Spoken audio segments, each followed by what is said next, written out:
Hello students. और आज हम लोग अपने अगले टॉपिक पे कुछ और भी पढ़ेंगे और शुरुआत करते हैं आज। तो यहाँ पे आज क्लास 8th में सोशल स्टडी और इस पे हम कुछ चीज़ें पढ़ेंगे जिसमें हमारा एक बुक है हमारे पास और हमारा इतिहास और नागरिक जीवन।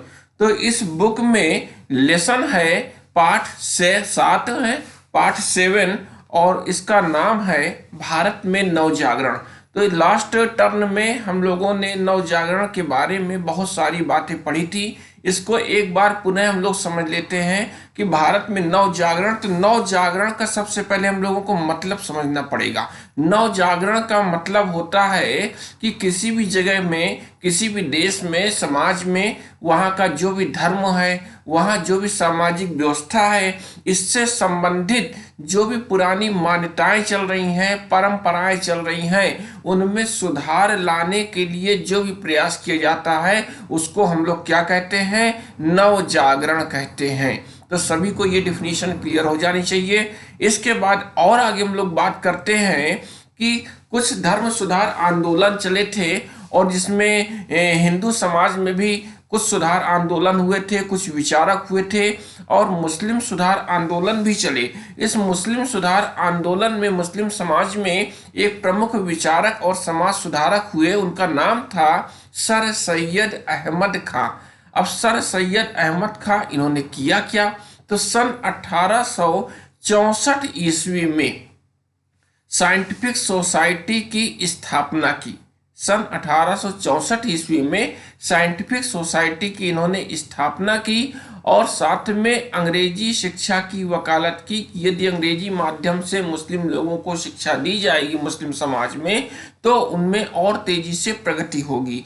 इसके साथ साथ जो आधुनिक विचार हैं उनको अपनाने पर भी इन्होंने जोर दिया और पर्दा प्रथा, बहुविवाह प्रथा तथा आसान तलाक व्यवस्था का भी इन्होंने विरोध किया। पर्दा प्रथा, बहुविवाह प्रथा और जो तलाक व्यवस्था उस समय चल रही थी, इन सब का इन्होंने विरोध किया। इसके बाद और आगे देखते हैं तो इन्होंने अलीगढ़ में एंग्लो ओरिएंटल विद्यालय की भी स्थापना की। मुस्लिम लोगों के अध्ययन के लिए इन्होंने अलीगढ़ में एंग्लो ओरिएंटल विद्यालय की स्थापना की। बाद में आगे चल के ये अलीगढ़ मुस्लिम विश्वविद्यालय के नाम से ये जाना गया और आज भी ये चल रहा है। इसके अलावा पारसी सुधार आंदोलन हुआ। पारसी धर्म में जो भी हमारे यहाँ समाज था उसमें सुधार आंदोलन हुआ और सबसे प्रमुख वहाँ के समाज सुधारक विचारक हुए दादा भाई नौरोजी। और दादा भाई नौरोजी अब इन्होंने काम क्या किया? जो पारसियों में सामाजिक बुराइयां चल रही थी, धार्मिक अंधविश्वास चल रहे थे, इनको इन्होंने खत्म करने का काम किया। इसके अलावा जो आधुनिक भारतीय समाज के अनुरूप बनाने का भी प्रयास किया उन पारसियों को। और क्या हुआ? दलित जातियों के सुधार आंदोलन। आज का जो हमारा टॉपिक है उसमें है दलित जातियां जो थीं, हरिजन जातियां थीं, उन जातियों में सुधार के लिए भी कुछ आंदोलन चलाए गए और इसके लिए सबसे नंबर 1 पे नाम आ रहा है ज्योतिबा फुले का। अब जो ज्योतिबा फुले है इन्होंने क्या किया? इन्होंने सत्य शोधक समाज स्थापित किया। सत्य शोधक समाज की स्थापना की और उसमें इन्होंने वर्क किया। साथ में जो दलित माने जाने वाले लोग थे उनकी समस्याओं को इन्होंने नाटक के रूप में चित्रित किया और पुस्तकें भी लिखी। इसके अलावा यदि और देखते हैं हम लोग तो महिलाओं के विकास के लिए शिक्षा की व्यवस्था की और विद्यालय भी इन्होंने खोले। इसके बाद नंबर आता है सावित्री बाई फुले का। अब ये सावित्री बाई फुले थी कौन? तो ज्योतिबा फुले की पत्नी थी और इन्होंने क्या किया? पुणे में प्रथम बालिका विद्यालय की शुरुआत भी की। ज्योतिबा फुले ने पुणे में प्रथम बालिका विद्यालय की शुरुआत की। ज्योतिबा फुले की जो पत्नी थी, जो थी सावित्रीबाई फुले, उन्होंने इस पे शुरुआत की, आगे काम शुरू किया।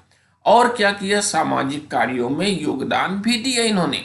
इसके अलावा महिलाओं का योगदान, अब कुछ और भी महिलाएं थी उस समय में जिनका योगदान भी था भारतीय समाज को सही राह देने में। इनमें एक नाम आता है सामने, एनी बेसेंट का। अब ये जो एनी बेसेंट है इन्होंने 1886 ईस्वी में चेन्नई में ठीक है। अब पुराना नाम इसका क्या था, मद्रास था। तो आजकल इसको क्या बोलते हैं, चेन्नई।